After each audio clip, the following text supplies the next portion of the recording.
Oh, stoop. Oh, window box. Oh, hi. I'm Buzzword. I love words. And children, even when they're very young, need to hear words so they can learn them. That's why it's important to talk to kids as we go about our everyday lives. What do you think I'm doing here with my little niece, huh? See, Irvine? A rotten apple. Yuck. Can you say yuck? Yuck! That's right, yuck.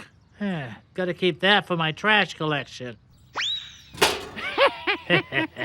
That's wonderful! By talking to Irvine, you're helping her learn new words. Yeah, well, I know it helps build that grouchy little brain of hers. Now, Irvine, should we keep the clean sock or the dirty sock? Oh!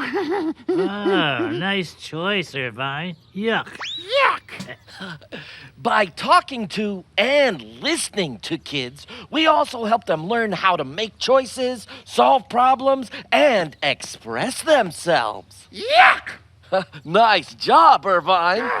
Yeah, she's gonna make a great grouch someday.